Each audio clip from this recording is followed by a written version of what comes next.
Champions ಟ್ರೋಫಿಯ Bharat ಹಾಗೂ ಬಾಂಗ್ಲಾದೇಶ ಪಂದ್ಯ ರೋಮಾಂಚನಕಾರಿ ಘಟನೆಗೆ ಸಾಕ್ಷಿಯಾಗಿದೆ. ಟೀಂ ಇಂಡಿಯಾ ವೇಗಿಗಳ ಕರಾರುವಕ್ಕಾದ ದಾಳಿಗೆ ಬಾಂಗ್ಲಾ ತಂಡ ನಲುಗಿದೆ. ಆರಂಭದಲ್ಲೇ ಪಂದ್ಯದ ಮೇಲೆ ಟೀಂ ಇಂಡಿಯಾ ಹಿಡಿತ ಸಾಧಿಸಿದೆಯಾದರೂ ನಾಯಕ ರೋಹಿತ್ ಶರ್ಮಾ ಮಾತ್ರ ತಾನು ಮಾಡಿದ ತಪ್ಪಿಗೆ ಸಾರ್ವಜನಿಕವಾಗಿಯೇ ಸ್ಪಿನ್ನರ್ ಅಕ್ಷರ್ ಪಟೇಲ್ ಬಳಿ ಕೈ ಮುಗಿದು ಕ್ಷಮೆಯಾಚಿಸಿದ್ದಾರೆ. ದುಬೈ ಅಂತಾರಾಷ್ಟ್ರೀಯ ಕ್ರೀಡಾಂಗಣದಲ್ಲಿ ನಡೆಯುತ್ತಿರುವ ಬಾಂಗ್ಲಾದೇಶ ವಿರುದ್ಧದ ಪಂದ್ಯದಲ್ಲಿ ಭಾರತಕ್ಕೆ ಆರಂಭದಲ್ಲಿಯೇ 3 ವಿಕೆಟ್ಗಳನ್ನ ಕಬಳಿಸುವ ಮೂಲಕ ಮೊಹಮ್ಮದ್ ಶಮಿ ಮತ್ತು ಹರ್ಷಿತ್ ರಾಣಾ ಉತ್ತಮ ಆರಂಭ ನೀಡಿದ್ರು. ಇದಾದ ನಂತರ ಅಕ್ಷರ್ ಪಟೇಲ್ ತಮ್ಮ ಮೊದಲ ಓವರ್ನಲ್ಲಿಯೇ ವಿನಾಶಕಾರಿ ದಾಳಿ ನಡೆಸಿ ಬಾಂಗ್ಲಾದೇಶವನ್ನ ಸಂಕಷ್ಟಕ್ಕೆ ಸಿಲುಕಿಸಿದ್ರು. ಸತತ 8 ಓವರ್ಗಳ ವೇಗದ ಬೌಲಿಂಗ್ ನಂತರ ನಾಯಕ ರೋಹಿತ್ ಶರ್ಮಾ 9ನೇ ಓವರ್ನಲ್ಲಿ ಅಕ್ಷರ್ ಪಟೇಲ್ ರವರನ್ನ ಬೌಲಿಂಗ್ ಇಳಿಸಿದ್ರು.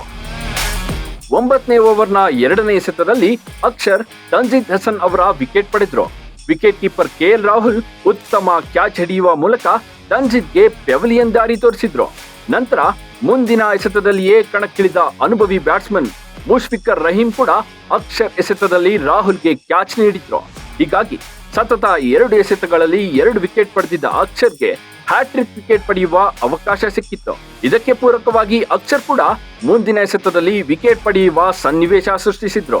ಆದ್ರೆ ಕ್ರಿಕೆಟ್ನಲ್ಲಿ ಕ್ಷಮಿಸಲಾಗದ ತಪ್ಪನ್ನ ನಾಯಕ ರೋಹಿತ್ ಶರ್ಮಾ ಮಾಡಿದ್ದು ಅಭಿಮಾನಿಗಳು ನಿರಾಸೆ ಅನುಭವಿಸಿದ್ರು. ಹ್ಯಾಟ್ರಿಕ್ ಎಸೆತಕ್ಕೂ ಮುನ್ನ ಫೀಲ್ಡ್ ಬದಲಿಸಿದ್ದ ನಾಯಕ ರೋಹಿತ್ ಸ್ವತಃ ಮೊದಲ ಸ್ಲಿಪ್ನಲ್ಲಿ ತಾವೇ ಹೋಗಿ ನಿಂತ್ರೆ ಶುಭ್ಮನ್ ಗಿಲ್ರನ್ನ 2ನೇ ಸ್ಲಿಪ್ನಲ್ಲಿ ನಿಲ್ಲಿಸಿದ್ರು.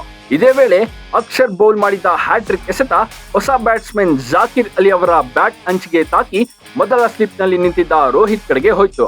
ರೋಹಿತ್ ಕೂಡ ಆರಂಭದಲ್ಲಿ ಕ್ಯಾಚ್ ಅನ್ನ ಸುಲಭವಾಗಿ ಹಿಡಿಯಲು ಪ್ರಯತ್ನಿಸಿದ್ರು. ಆದ್ರೆ ರೋಹಿತ್ ಆತುರದಲ್ಲಿದ್ದ ಕಾರಣ ಕ್ಯಾಚ್ ಹಿಡಿಯಲು ಸಾಧ್ಯವಾಗಲಿಲ್ಲ. ಪರಿಣಾಮವಾಗಿ ಅಕ್ಷರ್ ಪಟೇಲ್ ಹ್ಯಾಟ್ರಿಕ್ ತಪ್ಪಿಸಿಕೊಂಡ್ರು. ರೋಹಿತ್ ಮಾಡಿದ ಈ ತಪ್ಪನ್ನ ಯಾವ ಭಾರತೀಯ ಆಟಗಾರನು ಕೂಡ ನಂಬಲು ಸಾಧ್ಯವಾಗಲಿಲ್ಲ. ಕ್ರೀಡಾಂಗಣದಲ್ಲಿ ಕುಳಿತಿದ್ದ ಪ್ರೇಕ್ಷಕರು ಕೂಡ ಆಘಾತಕ್ಕೊಳಗಾದ್ರು. ಇತ್ತ ರೋಹಿತ್ ಕೂಡ ಕೋಪದಿಂದ ನೆಲಕ್ಕೆ ತಮ್ಮ ಕೈಗಳನ್ನ ಹೊಡೆಯಲಾರಂಭಿಸಿದ್ರು.